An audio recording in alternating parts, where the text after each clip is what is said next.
Mont Saint-Michel, France. The sound of prayer flowed around the centuries-old abbey atop the Mont Saint-Michel, a tidal islet amidst vast sandbanks off France's northwest coast, drifting down towards its deserted alleyways and past empty restaurants. In normal times, the mount draws more than 2 million visitors a year. Now it lies empty except for 30 local residents whose restaurants, souvenir shops and cafes depend on the influx of tourists. For Yann Galton, the commune's outgoing mayor, the coronavirus lockdown has returned the Mont Saint-Michel to a charming bygone era, but with painful consequences.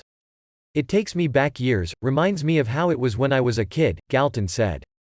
"Armed with my wooden sword, I used to pretend I was an Ivanhoe and would have the run of the fortress. Mont Saint-Michel is resting now. But from an economic point of view, it is a little sad."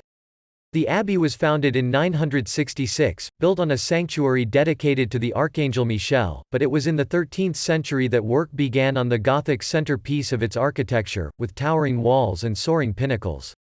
Tourists began swarming to the abbey and the village that arose in the shadows of its walls in the 1980s after it was designated a World Heritage Site. Now, with France under virtual lockdown, however, the Mont Saint-Michel is closed to the public and tourism is almost the only source of income.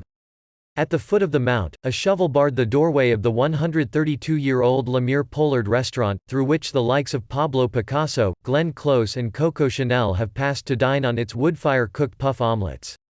Eric Bellin, who heads the Le Mur Pollard business, said the group's 250 employees were temporarily unemployed on a government furlough scheme.